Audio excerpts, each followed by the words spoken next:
കാഴ്ചയുടെ ലോകത്തു നിന്നും തടയപ്പെട്ട അന്ധരായ രക്ഷിതാക്കളുടെ മക്കളെ SIOവിന് മറക്കാൻ കഴിയില്ല.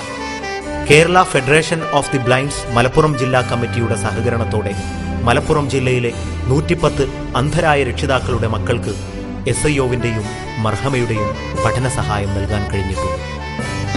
ഇവിടെ സമൂഹത്തിന്റെ മുഖ്യധാരയിൽ നിന്ന് പാർശ്വന്മാരായിട്ടുള്ള രക്ഷിതാക്കൾ, അതുപോലെ തന്നെ അങ്ങനെയുള്ള കുട്ടികൾ, അവരൊക്കെ തന്നെ ഈ സമൂഹത്തിന്റെ മുഖ്യധാരയിലേക്ക് കൊണ്ടുവരാനുള്ള ശ്രമങ്ങളാണ് ഇതുപോലുള്ള സംഘടനകളും അസോസിയേഷനുകളും ചെയ്തിട്ടുള്ളത്. SIOയുടെ പ്രവർത്തനങ്ങളാണ് എന്നെ ആകർഷിച്ചത്. പ്രവൃത്തിയോട് മാത്രമേ നമുക്ക് രാജ്യത്ത് ഈ ലോകത്തിന് എന്തെങ്കിലും ചെയ്യാൻ കഴിയൂ. ജമാഅത്തെ ഇസ്ലാമിക്കും SIOയ്ക്കും എന്റെ കൃത്യമായ അഭിനന്ദനങ്ങൾ ഞാൻ അറിയിച്ചു. അവരാരെന്ന് ഓർക്കാറുണ്ടോ നമ്മളവിടെ ചെന്നൊരു തുള്ളി കണ്ണീരുണ്ടോ?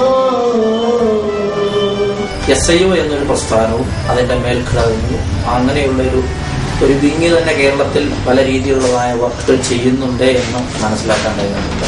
വളരെ വിശ്വസ്തമായ നിലയിൽ അതിൽ പ്രവർത്തിക്കുന്ന പ്രവർത്തകർ ഈ പ്രവർത്തനങ്ങളെ ഏകോപിപ്പിച്ച് ജനങ്ങളിലെത്തിക്കുക എന്നുള്ള ഉദ്ദേശം സാധിക്കുന്നുണ്ട് എന്ന് എനിക്ക് നിരീക്ഷിക്കാൻ കഴിയുന്നുണ്ട്. സാമ്പത്തിക പ്രശ്നം തന്നെയാണ് മെയിനായിട്ട്. ഇപ്പൊ നമുക്ക് ശരിക്കും ഒരു 100-300 രൂപ വേണ്ട ബുക്ക് ബാഗ് കിട്ടണമെങ്കിൽ. അപ്പൊ ആ കൊടയും ബാഗും ഒക്കെ ശരിക്കും ഇത് തന്നെയാണ്, ഒരു കണക്കിനല്ല ശരിക്കും. ഇപ്പൊ ഒരു ബാഗിന് കിട്ടിക്കഴിഞ്ഞാൽ നല്ലൊരു കാര്യം. ആ ഒരു 200-300 ബാഗൊക്കെ ആ 300 ഉണ്ടെങ്കിൽ ആ ബാക്കിയായിട്ട് ആ പൈസ കൊണ്ട് വീട്ടിലെ ചെലവ് ചെയ്യുക.